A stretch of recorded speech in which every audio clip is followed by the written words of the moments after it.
See in your handouts, the library is proposing a tax rate of 0.3240. And this we believe will more than adequately cover our budget for this year, which also has been printed out for your review. And the budget is next to Cody. If you want to look at it in detail and have any questions, we're happy to answer them. Just kind of a bird's eye view of how our priorities lay out for next year's budget. There's 4 areas of focus. The first is staff, personnel.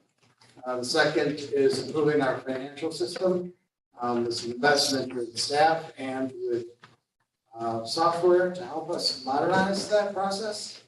Honoring our capital commitments, which you've probably heard lots about in our previous board meetings. And last is funds earmarked for research and development, which will help us continue being one of the most innovative library systems in the country. So in numbers, if there is one change that you would notice would be our staffing or our personnel costs have gone from 60 to roughly 61 point something percent. Am I right, Jennifer, in that? Yeah. And that is a change from our past practice of allocating 60% flat for personnel. But we're particularly proud of this change in that it's elevating the entry-level salaries of employees, and this will help us recruit a diverse and skilled labor pool. So we're very happy about that, and we're happy to provide a working wage for those who are employed in the library. So that is all I have. If anyone has questions, I'm here. And we also have the chair of our finance committee, Gordon Cook, and our board president, Ron Thewis, and Bob Johnson and Yummy. So we're happy to answer any questions. Dr. Pandolfi, excuse me. Yes. Anyway, excuse me. Thank you. Yes.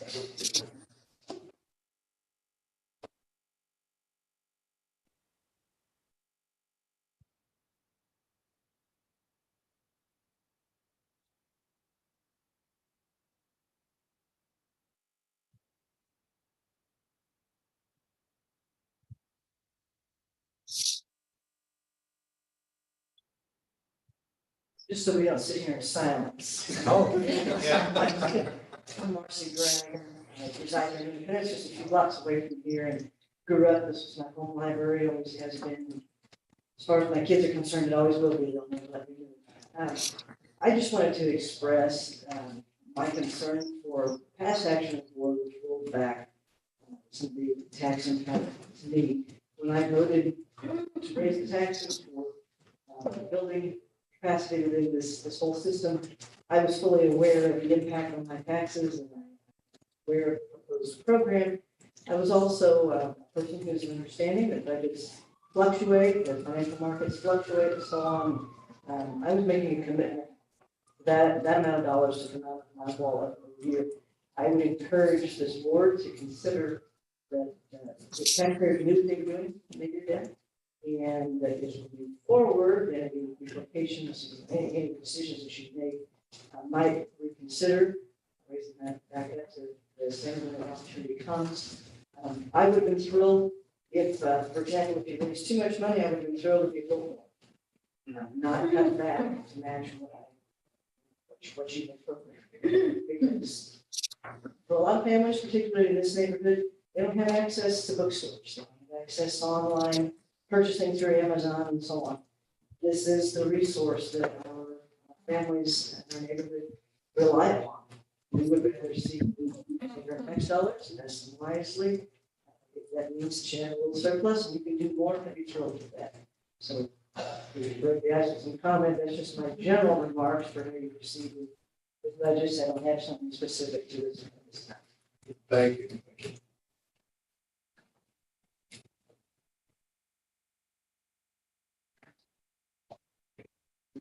My name's Brad Hughes. This is my wife, Carla, Lee Summit residents. And so we have lifelong advocacy of the library. My wife retired from Mid-Continent with over 25 years service. Her children grew up with the library system. Once they were old enough to move out on their own, our commitment to the library system certainly didn't diminish. We too were very excited with the budget lift and seeing all the construction, upgraded facilities, new facilities, talk of new programs. We maintain a relationship with library personnel and the like.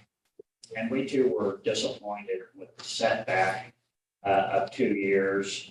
And what I first of all offer, we certainly would love to see it not go beyond 2 years. And what has to happen to get it restored back on that path. We know we're late in the budget process to be able to do much with the 24 lift, but 25 I'd like to see not. And we've chatted with Aaron and the like and some of his staff members, and if nothing else, we would like to also understand what can we as community members, what can we do as users, patrons, advocates, how can we help influence that position to lift that back up on that run rate and not go beyond 24, but in 25 see a restoration of what we too voted in favor of and many citizenry did. What can we do to be helps there also, and not just lay that burden just on current employees of Mid-Continent, board members and the like? What can we do to partner with you and help? How can we make that happen? So I guess what I'm saying, we're not trying to dump all this on everyone else's lap. We want to be partners in that as well to understand what can we do to help that situation return.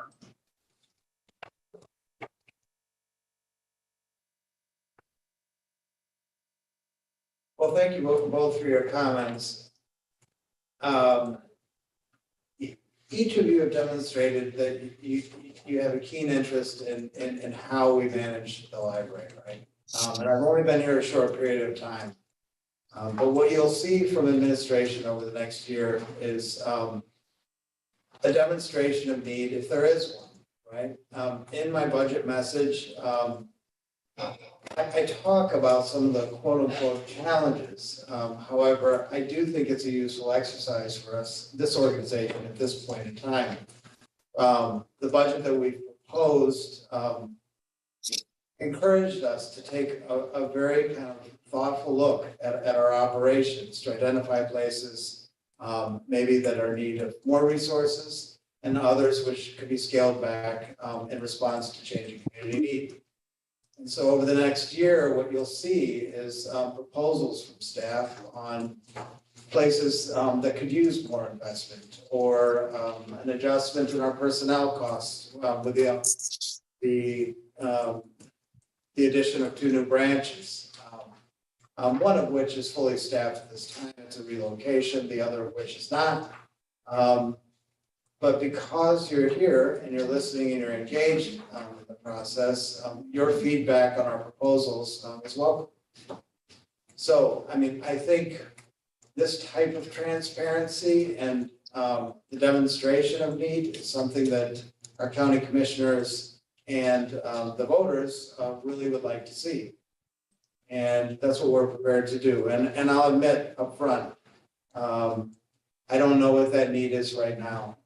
And I do acknowledge that it will take a lot of work to kind of explain what it is and how we plan on spending taxpayer dollars moving forward. But Brad and Marcy, to your points, there's a lot of thought that needs to go into what will need look like in the coming years. And we built this magnificent system that's really known throughout the country as being innovative, and we want to continue on in that tradition.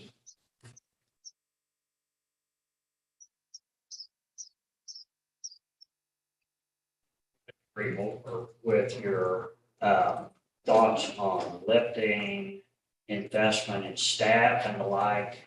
I mean, since the country, but we can talk more generally about our own communities.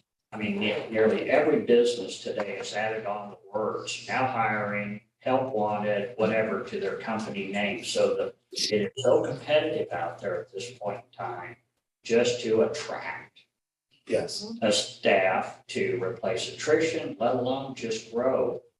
There are needs just to attract people. There are different kinds of needs to retain those employees once you have attracted them. And then there's the whole creating and sustaining excitement in jobs and positions in the whole library and what they have to offer to the community experience. The skills of those interactions, it's unbelievable. I was reflecting a personal experience with Aaron just this week out in and it happened to be in the Buckner branch, and just the engagement with that staff there, so exciting. They're so locked into what they do, so proud of what they do and what they have to offer. I just happen to be out that way. Like I said, I live in Lee Summit, but those people just very excited about their work and proud of what they have to offer in library services and products and offering me things I could do on my own. I hate walking out of my own assignments, but that's what they gave me. But it's just a great experience. So I absolutely think the investment and outlet for personal development, well deserved. Right on with that one. sure. Thank you. We're very fortunate. Everywhere I go, there's just a dedicated and passionate group of people that are working at the service of their communities.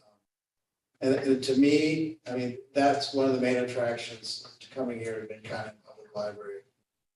It's the staff that make all of this work on a daily basis.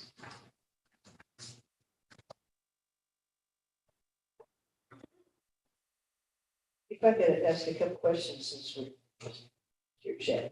You mentioned that the cost of employee services cost along the staffing costs in this budget. And as a not only patron of this system, but a patron of the independent school district, and recognizing that with a move to a 4-day week, we may have a really significant shift in need for public library services. Students are going to be asked to do more in less time, let alone teachers. Of course, I'm wondering if there's been any thought given in anticipation of what that impact might be to the library system in providing not only Monday opportunities, but what kind of staffing impact that might have. If you have kids who have no other place to be in this neighborhood, then a lot of times they come here. Right. And they hang out. And thanks to the kids, the teens area, that's a great benefit. But I am concerned as a patron of both of those entities of what that's going to mean in terms of impact to your staff and whether that will require an increase in expenditure. Oh, we share that concern. So you're sitting next to Richie, and Richie is the head of our customer experience division. And in fact, I think 2 weeks ago or 3 weeks ago, we had a meeting here to talk about this very topic. So I'm happy to say that our independence branches have a plan in place, but much of that is based on things that we don't know, right? Like what will the experience look like in North Independence versus South Independence? We have room within this budget to pivot to accommodate young people when the need arises. But looking further down the road, this may be a trend in other communities. And so you're bringing up a good point. I mean, if other communities follow cities like Independence and shift to a 4-day school week, it really changes the dynamic in a neighborhood branch. And we want to be there to meet the need of the community. So our eyes are on it. We have a plan in place, and I'm confident that we have the resources to make new services available when the need arises. I'm happy to hear that. We're told to expect a minimum 3 years at this before they decide whether it worked or not. We'll see. We still have the same superintendent after a couple of years, and there's still a third left. I don't know what that means for them. We may get rid of back or not, but that's 2 to 3 years that we're going to have families who are struggling. And I know that some people, they rely on the libraries, if nothing else, and sometimes just as a respite place. You know, our families don't know what to do with childcare. You may have increased childcare in-home opportunities that could come in, so. Sure. I would, yeah, I would encourage you to be thinking 2 to 3 years minimum impact. Well, we have great branch managers at both locations. And this branch in particular is dear to me because one, the community reminds me a lot of where I began my career. But two, I drive past it every morning on my way into work. You know, and I could just see people gathered outside waiting to get inside the library in the morning. And so what happens here and in other libraries in this area matters a lot to me. So paying attention to it.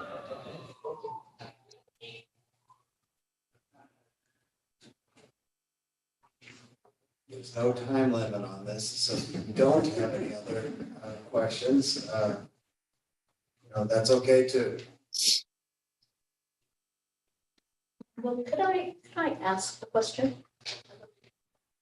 I'm just wondering, since you guys are here, maybe you could share with us, like, what are, some of the best things that you have come out of this library system for you personally, and then maybe what things that you think we could, improve upon in the future. I think you've already touched on that a little bit, but I'm just curious. Well, I will share with you my personal experience in the levy reduction. I've attended a library-led book group at the Colburn Road Library since 2015. And I believe they had three adult book groups and a teen book group. So in October of last year, we were told by the branch librarian that due to budget cuts that we would no longer have the staff-led book groups. So we thought about what to do. In my particular group, one of the persons in it used to be an area administrator, I think is what she called it. So she's taken on leading it, and we co-lead it. She does the leading of it and I do the paperwork. The other two groups, I think, have decided to lead their own, and so they've become community book groups.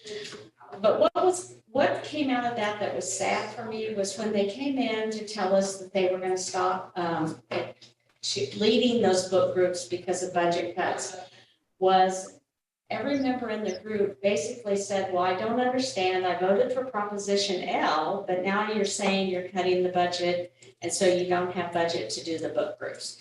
And they just said, I won't vote again for money for the library. And that made me, I love the library. I worked there for 26 years, and that made me sad to hear that. But that's what came out of that. So that really was important to have the staff lead it as opposed to someone, like yourself who's very bright. Right, because if you have a staff led, that's her job, and she has the resources to get on the computer. Vicki and I, as library patrons, we took that on, but if for some reason we both get hit by a car next month, who knows if somebody's going to come in and step up to do it, and then it may disappear, as the other two library groups, which I think have continued as community book groups. Whereas if the library led, if she changed jobs, they would have put another staff person in charge of it. I think your point with regard to compatibility with that school's ebb and flow, the need for technology, commonality of technology, be it hardware, software, whatever, applications, similarities, what's going on in the communities, the libraries have to be in a position to either be leading and setting the stage of what's needed and where people, schools, children, their homes, where they ought to be going to. And if they're not leading, they have to at least remain compatible. And so innovation's an easy one to strike because nobody really wants to hit people or things of that nature when financials get tough. So technology research and development is it's a much easier place to strike and say, we'll worry about in the future. Well, you worry about it in the future, odds are you just never get caught up. And so you're always running behind. So that is a piece to need to really be concerned with and have huge situational awareness on what's going on and how we're going to stay.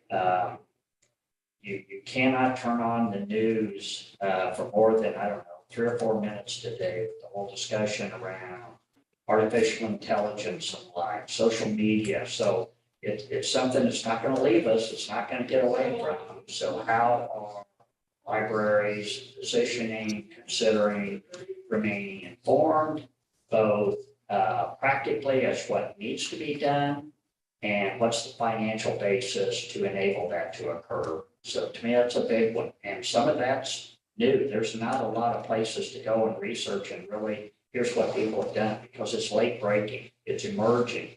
So how do you stay in the forefront of that?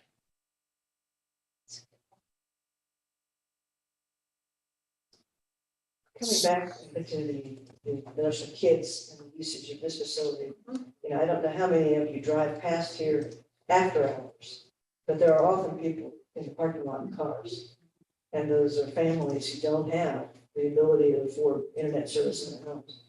We have a small scout troop, just 8 boys in it. One of our kids couldn't afford a Chromebook. And he was not in a traditional public school setting. But he had to do some work online. He didn't have internet at home. So I provided him an older Chromebook, and it was his routine to come here after school and access the internet to do his work. We have a number of things for him. That is a reality.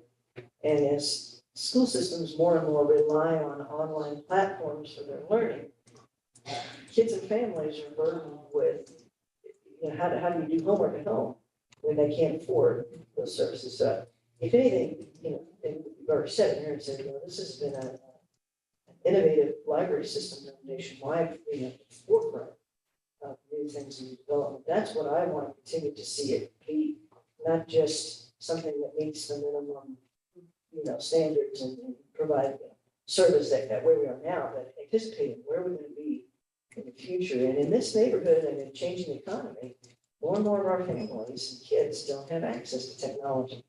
So if you're thinking forward, I would be thinking of ways to increase capacity at those computer terminals, or increase capacity for what work, reaching out to the community and saying, making sure people know that resource is here.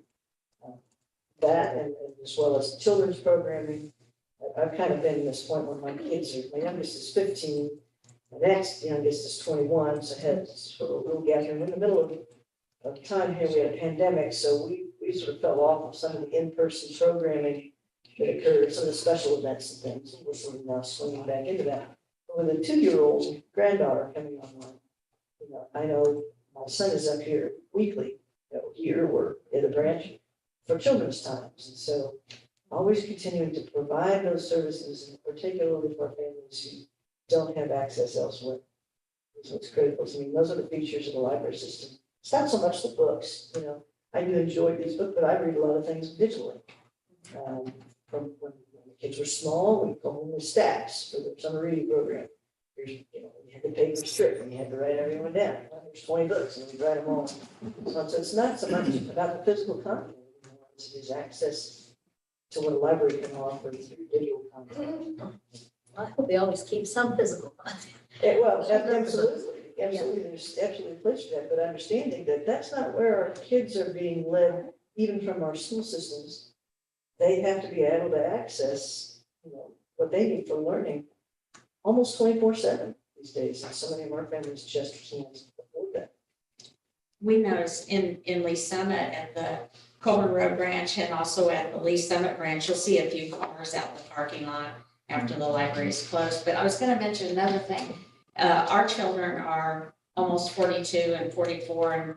And when they were going to summer reading program, you got 5 free books and you fill out, there were the 5 sheets and they were all different colors. And it was a huge deal, and the reading program, summer reading program at the library was the biggie of the year. So I think they get 3 books now, I haven't stayed up to date with that, but I think it's 3 books. And I'm wondering with budget cuts if it'll be even less than the 3 books. No, in fact, correct me if I'm wrong, Susan, but actually we raised that amount this year, right, in terms of, for the summer reading club? No, the prices are the same as they were last year, Ah, but yes, it's the same. It's 3 prizes and then there is a grand prize. And the grand prize, we didn't used to have the grand prize, I don't believe, okay.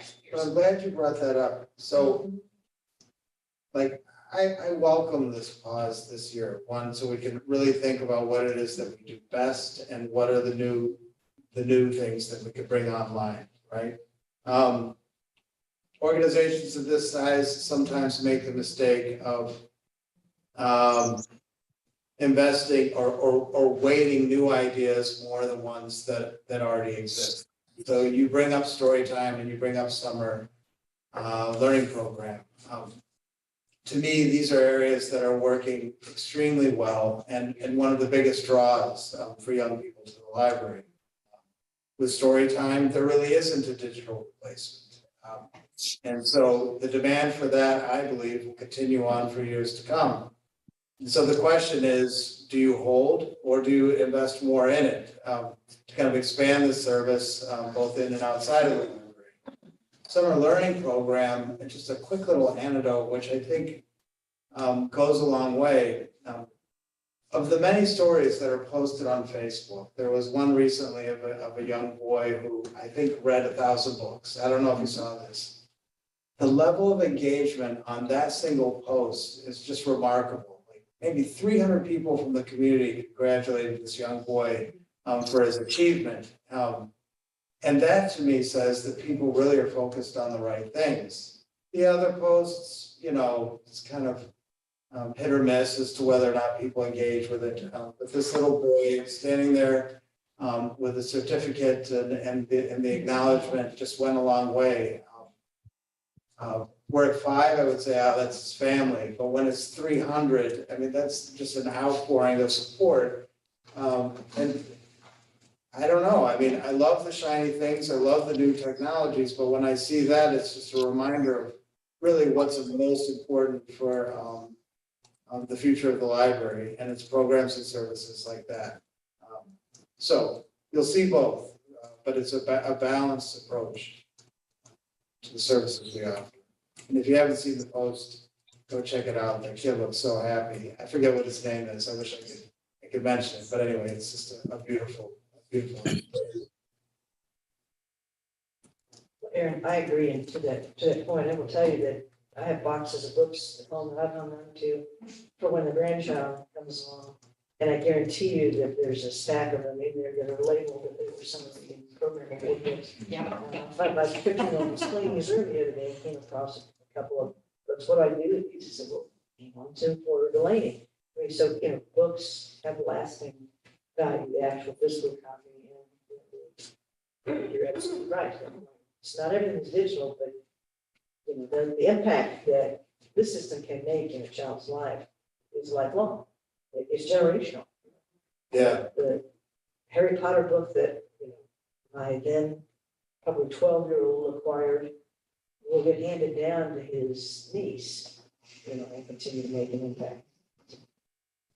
Agreed. I think it's a good point you both made is that we need our technology just has to be compatible with, all the school districts that we serve, because that's a huge thing.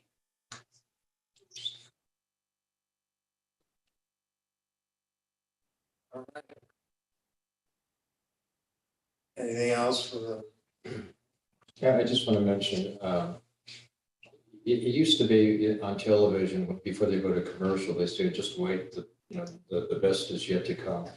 And I've had just a flood of that feeling over the past few months. And just as an example, in just casual conversations with our new director, I mentioned what I think an absolute blessing it is to have a reading rocket where it's this huge bus that goes out into the community.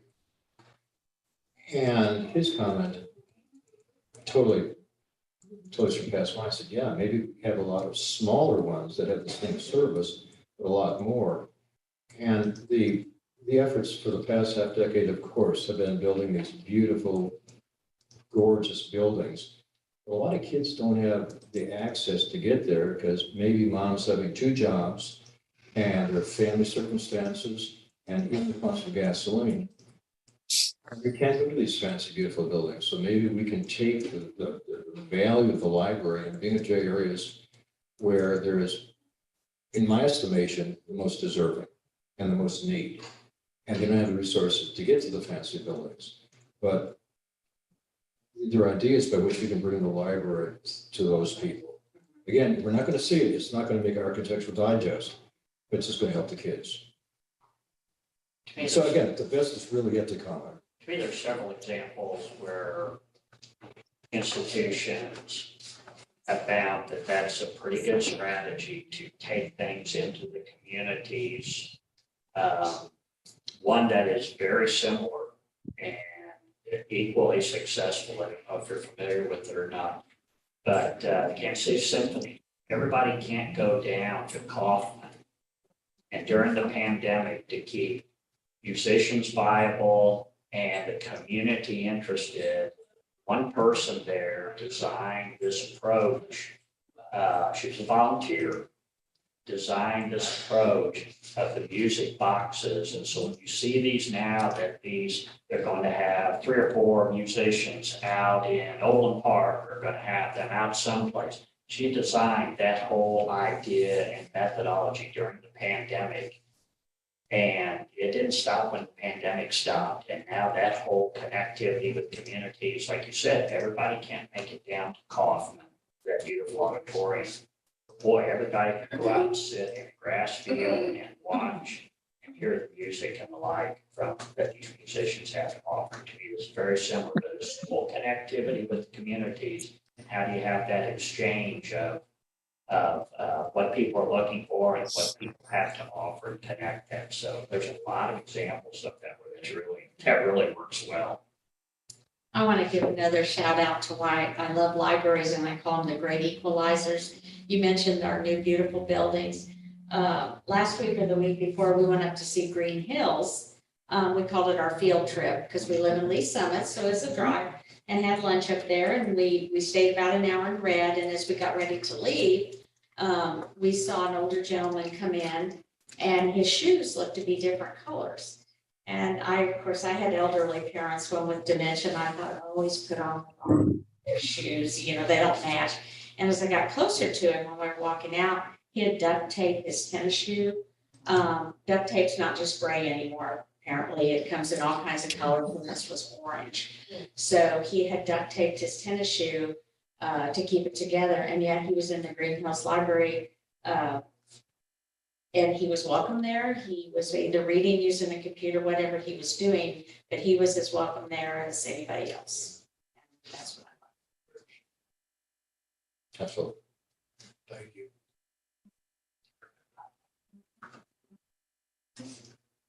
All right.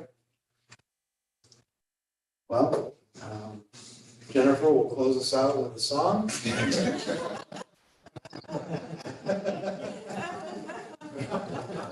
We do have one other business check to officially close. Okay. Close the hearing. Okay. Michael, is Michael on the board? Cozy?